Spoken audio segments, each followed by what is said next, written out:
لبيك اللهم لبيك لبيك لا شريك لك لبيك إن الحمد والنعمة لك والملك لا شريك لك।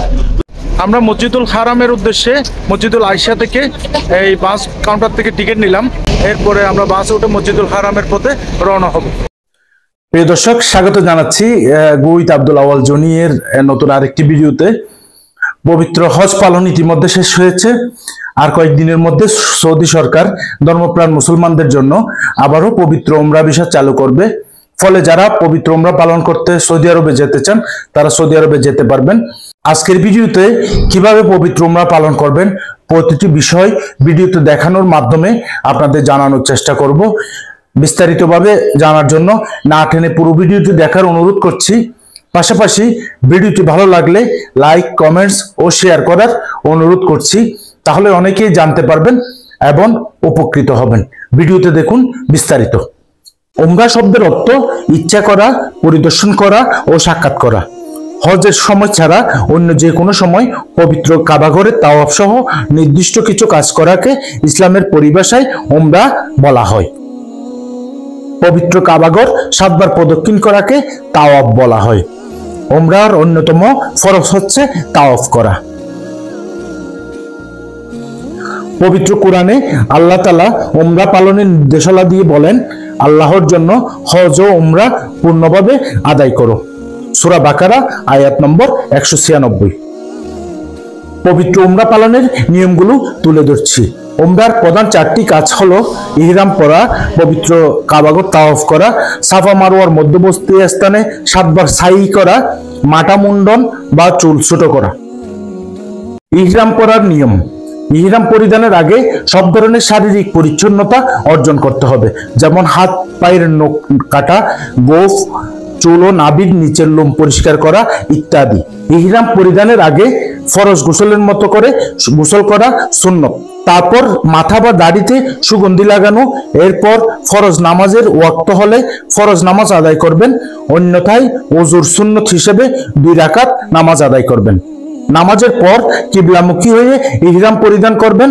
পুরুষদের সেলাইবিহীন পোশাক ও নারীদের যে কোনো উপযুক্ত পোশাক পরিধানের মাধ্যমে ইহরাম পরিধান করতে হবে।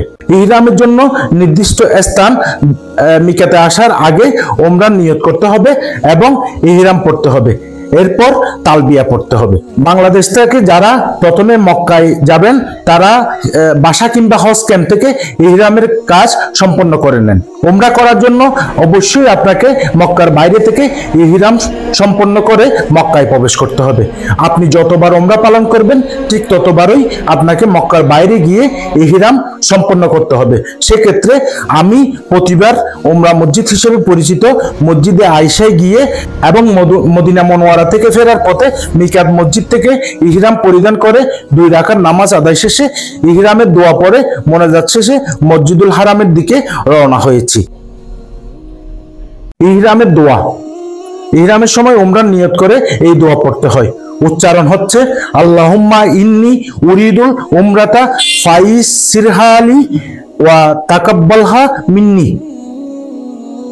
অর্থ, হে আল্লাহ, আমি উমরার ইচ্ছা করেছি, আপনি আমার জন্য তা সহজ করে দিন এবং আমার পক্ষ থেকে তা কবুল করুন। এরপর বলতে হবে লাব্বাইক আল্লাহুম্মা বি উমরাতিন। অর্থ হচ্ছে, হে আল্লাহ, উমরাকারী হিসেবে আপনার দরবারে আমি হাজির। আসসালামু আলাইকুম ওয়া রাহমাতুল্লাহি ওয়া বারাকাতুহু। স্বাগত জানাচ্ছি পবিত্র নগরী মক্কা থেকে। আমি এবং আমার ছোট ভাই মিলে আমরা উমরা করার জন্য ইহরাম পরে আমরা উমরা নিয়ত করার জন্য মক্কার বাইরে মসজিদুল আয়েশার পথে রওনা হয়েছি। যেহেতু এখানে হজ কাফেলা ছাড়াও অনেক হাজি সাহেবানরা বাংলাদেশ থেকে ব্যক্তিগতভাবে উমরা করার জন্য আসেন। উমরা করতে গেলে আপনাদের কি কি বিষয়গুলো জানা দরকার, কোথায় যেতে হবে, কি কি করতে হবে, আমি চেষ্টা করব ভিডিওতে পুরো বিষয়টা জানানোর জন্য। সাথে থাকুন। ধন্যবাদ। আমরা মসজিদুল আয়সায় পৌঁছে গেছি। মসজিদুল আয়সায় ইহরাম পরে উজু করলাম। উজু করার পরে মসজিদে এসে প্রবেশ করে 2 রাকাত নামাজ পড়বো এবং পবিত্র উমরার নিয়ত করে আমরা এখান থেকে তালবিয়া পড়তে পড়তে মসজিদুল হারামের পথে রওনা হব ইনশাআল্লাহ। আমাদের ইহরাম করার পর আমরা 2 রাকাত নামাজ পড়েছি। নামাজ পড়ে আমরা এখন মসজিদুল হারামের পথে আমরা রওনা হচ্ছে। আমরা এখান থেকে গাড়ি উঠবো, গাড়িতে উঠে মসজিদুল হারামের পথে রওনা হব। আমরা মসজিদুল হারামের উদ্দেশ্যে মসজিদুল আয়সা থেকে এই বাস কাউন্টার থেকে টিকিট নিলাম। প্রতিজনের জন্য 4 রিয়াল করে নেয়। আমরা টিকিট করেছি। এরপরে আমরা বাসে উঠে মসজিদুল হারামের পথে রওনা হব। তালবিয়া, এরপর নবী সাল্লাল্লাহু আলাইহি ওয়াসাল্লাম যেভাবে তালবিয়া পড়েছেন সেভাবে তালবিয়া পড়বেন। তালবিয়া হচ্ছে লাব্বাইক আল্লাহুম্মা লাব্বাইক লাব্বাইক লা শারীকা লাক লাব্বাইক ইন্নাল হামদা ওয়ান নিয়ামাতা লাকা ওয়াল মুলক লা শারীকা লাক। অর্থ হচ্ছে আপনার দরবারে আমি হাজির, হে আল্লাহ আমি হাজির, আমি হাজির আপনার দরবারে, আপনার কোনো অংশীদার নেই, আমি আপনার দরবারে হাজির। নিশ্চয় সব প্রশংসা সব নিয়ামত আপনার জন্যই এবং রাজত্ব আপনার জন্যই। لبيك اللهم لبيك لبيك لا شريك لك لبيك إن الحمد والنعمة لك والملك لا شريك لك। পুরুষেরা উচ্চস্বরে তালবিয়া পড়বেন। ইহরাম পড়া থেকে তাওয়াফ শুরু করার আগ পর্যন্ত তালবিয়া পড়ার বিধান আছে। তাওয়াফ শুরু করলে তালবিয়া পড়া ছেড়ে দিতে হয়। لبيك اللهم لبيك لبيك لا شريك لك لبيك إن الحمد والنعمة لك والملك لا شريك لك।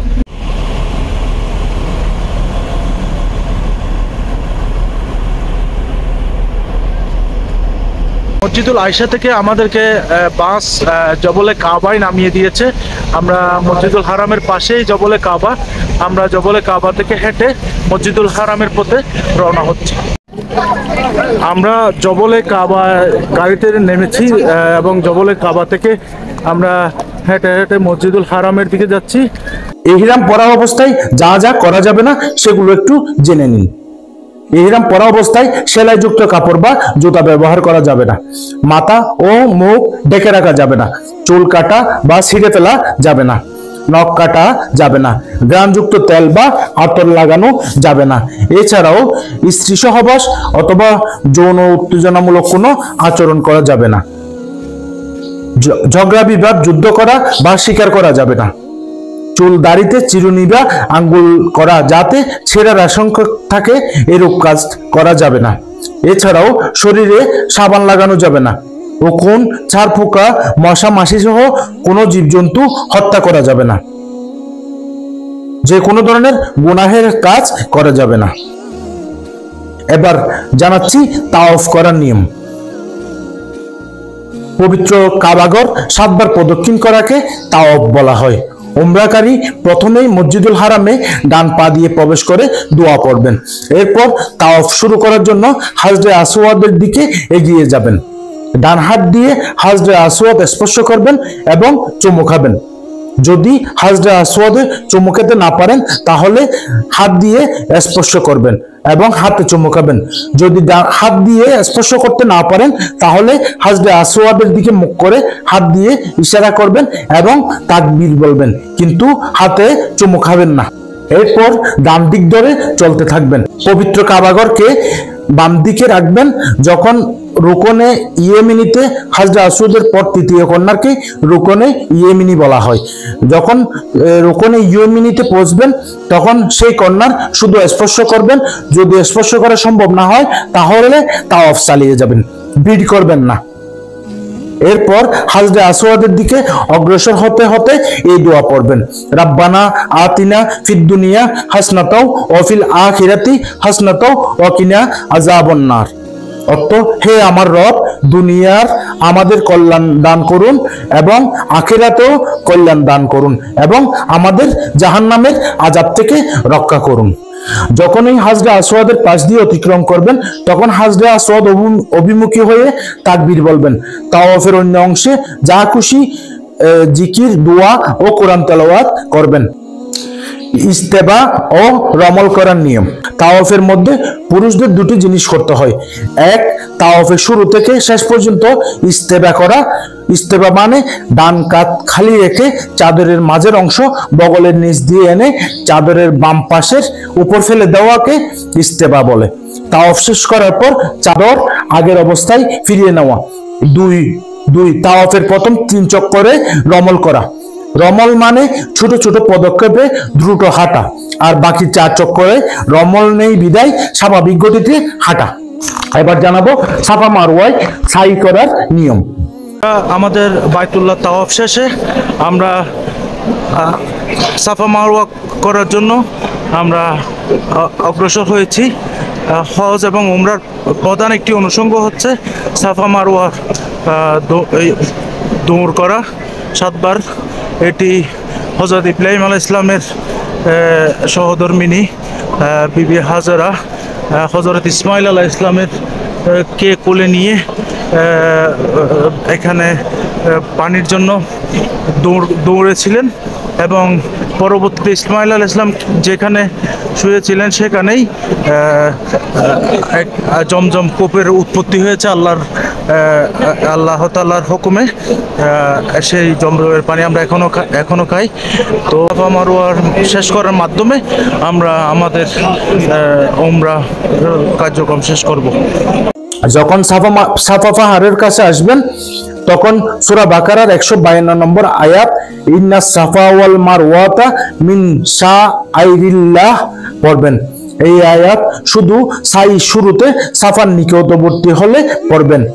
সাই শুরুতে বলবেন নাবদাউ বিমা বাদাল্লাহু বিহি, অর্থ আল্লাহ যা দিয়ে শুরু করেছেন আমরাও তা দিয়ে শুরু করেছি। এরপর সাফা পাহাড়ে উঠবেন যাতে কাবা শরীফ দেখতে পান। কাবার দিকে ফিরে আলহামদুলিল্লাহি আল্লাহু আকবার বলবেন। কাবা নজরে এলে কাবাকে সামনে রেখে 2 হাত তুলে দোয়া করবেন। সাফা মারওয়ায় দৌড়ানোর সময় যখন সবুজ রঙের চিহ্নিত স্থানে পৌঁছাবেন তখন যত জোরে সম্ভব দৌড়াবেন, কিন্তু কাউকে কষ্ট দিবেন না। দ্বিতীয় সবুজ রং চিহ্নিত স্থান থেকে স্বাভাবিক গতিতে হাঁটবেন। এভাবে মারওয়ায় পৌঁছবেন। সবুজ চিহ্নিত স্থানে এই দোয়া পড়বেন, রাব্বিক ফির ওয়ারহাম ওয়া আনতাল আ'আজ্জুল আকরাম, অর্থ আমার রব ক্ষমা করুন, দয়া করুন, আপনিই সর্বাধিক সম্মানিত ও দানশীল। মারওয়ার উপরে উঠে কিবলামুখী হয়ে হাত তুলে দোয়া করবেন। এরপর একইভাবে মারওয়া থেকে নেমে সাফার দিকে যাবেন। সাফায় পৌঁছানোর পর আগে যা করেছেন এখানেও তাই করবেন। এভাবে 7 চক্কর শেষ করবেন। সাফা থেকে মারওয়া গেলে 1 চক্কর, মারওয়া থেকে সাফায় এলে 1 চক্কর। সাই শেষ হলে এই দোয়া পড়বেন, রাব্বানা তাকাব্বাল মিন্না ইন্নাকা আনতাস সামিউল আলিম, অর্থ হচ্ছে হে আমার রব আমাদের পক্ষ থেকে কবুল করুন, আপনি নিশ্চয়ই সবকিছু শুনেন ও জানেন। 7 চক্কর সাই শেষ করার পর পুরুষ হলে মাথা মুন্ডন করবেন অথবা মাথার চুল ছোট করবেন। মুন্ডন করলে মাথার সর্বাংশের চুল মুন্ডন করতে হবে। অনুরূপভাবে চুল ছোট করলে মাথার সব জায়গার চুল ছোট করতে হবে। আর নারীরা আঙ্গুলের 1 কর পরিমাণ মাথার চুল কাটবেন। আল্লাহ তাআলা আমাদের সমগ্র বিশ্বের সকল মুসলিম উম্মাহকে যথাযথ নিয়মে উমরা আদায় করার তৌফিক দান করুক, আমিন। ভিডিওটি ভালো লাগলে লাইক, কমেন্ট, শেয়ার করার মাধ্যমে ছড়িয়ে দেওয়ার অনুরোধ রইল। তাহলে অনেক উমরা পালনকারী জানতে পারবেন এবং উপকৃত হবেন। আজকের মতো বিদায় নিচ্ছি। ওমা তৌফিক ইল্লা বিল্লাহ। আসসালামু আলাইকুম ওয়া রাহমাতুল্লাহি ওয়া বারাকাতুহু।